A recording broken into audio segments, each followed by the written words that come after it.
এখন বাজে সন্ধে 6:30 আর আমার পুচকি মেয়েটা ঘুমায়নি। তো আমি ভাবলাম আজকের ভিডিওটা এখান থেকে স্টার্ট করি। তো আজকে কিছু ড্রাই ফ্রুটস আপনাদেরকে দেখাবো। আমি সোহংয়ের বাবাকে বলেছিলাম কিছু ড্রাই ফ্রুটস আনতে, মেয়েটাকে নিজের হাতেই হোমমেড স্যালাড বানিয়ে খাওয়াবো। তো এর জন্য আমার কিছু জিনিস লাগবে, যেরকম কি প্রথমেই আমি দেখাচ্ছি আপনাদের। এটা হচ্ছে মাখানাটা লাগবে। আমি দেখেছি, আসলে আমি ইউটিউব থেকে এই স্যালাডটা বানানো দেখেছি। তো আমি অল্প ইনগ্রেডিয়েন্টই বলেছিলাম, তোর বাবা অনেক কিছু নিয়ে এসছে। এবার কাজু নিয়ে এসছে, এটা বেশ ভালো প্যাকেজিং করা আর ভালো কোয়ালিটি। এবার মেয়েটা সব টেনে টেনে নিচ্ছে আর মুখে সব কিছু কাগজ ঢুকাচ্ছে। এটা পেস্তা বাদাম, আর এখানে আরেকটা কিশমিশ এনেছে, কিশমিশ এখানে, আর আমন্ড নিয়ে এসছে। এটাও খুব ভালো কোয়ালিটির দেখেই মনে হচ্ছে।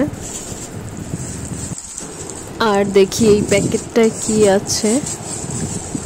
এই প্যাকেটটা মনে হয় খেজুর আছে, খেজুর এনেছে। হ্যাঁ, এতে খেজুর আছে, বড় বড় সাইজের খেজুর।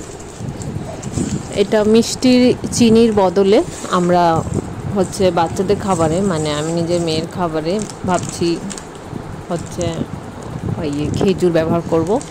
এটা ডুমুর, এক ধরনের ডুমুর, বড় বড় সাইজের।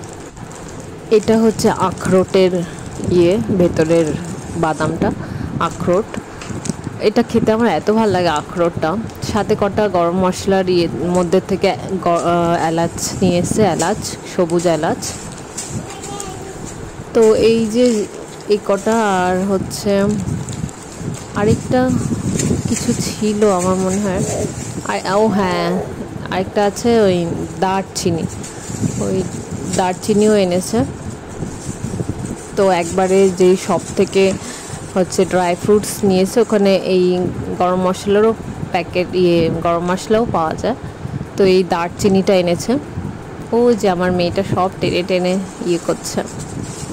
তো এর মধ্যে থেকে কিছু জিনিস আমরা ফ্রিজে স্টোর করে রাখতে পারি, তাহলে ওটা অনেক দিন ভালো থাকবে। এবার ইউজ করতে করতে অনেক দিন হয়েও যায় মাঝে মাঝে, তো সেই জিনিসগুলো বাইরে থাকলে খুব খারাপ হয়ে যায় তাড়াতাড়ি। তো কিছু জিনিস আমরা ফ্রিজেও ঢুকিয়ে রেখে দেবো। খুব সুন্দর লাগছে এতগুলো ড্রাই ফ্রুটস। তো এর মধ্যে থেকে আমরা মাখানাটা ঢুকাবো। মাখানাটা এর আগেও যখন এনেছিল আমি ফ্রিজে রেখেছিলাম, অনেকই ভালো ছিল, অনেক দিন। মাখানাটা ঢুকিয়ে দেব। আর ভাবছি আগে মাখানাটা ঢুকিয়ে দিই, তারপরে অন্যটা ঢোকাবো। আরামসে ঢুকে গেছে আমার ফ্রিজে পুরো। এখন এটাকে এখানে রেখে দেবো, মাখানাটাকে। আর খেজুরটাকেও রেখে দিই, খেজুরও ফ্রিজে রাখলে ভালোই থাকে।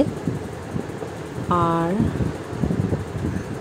এবার বাস এই কটা জিনিস রেখে দিলাম।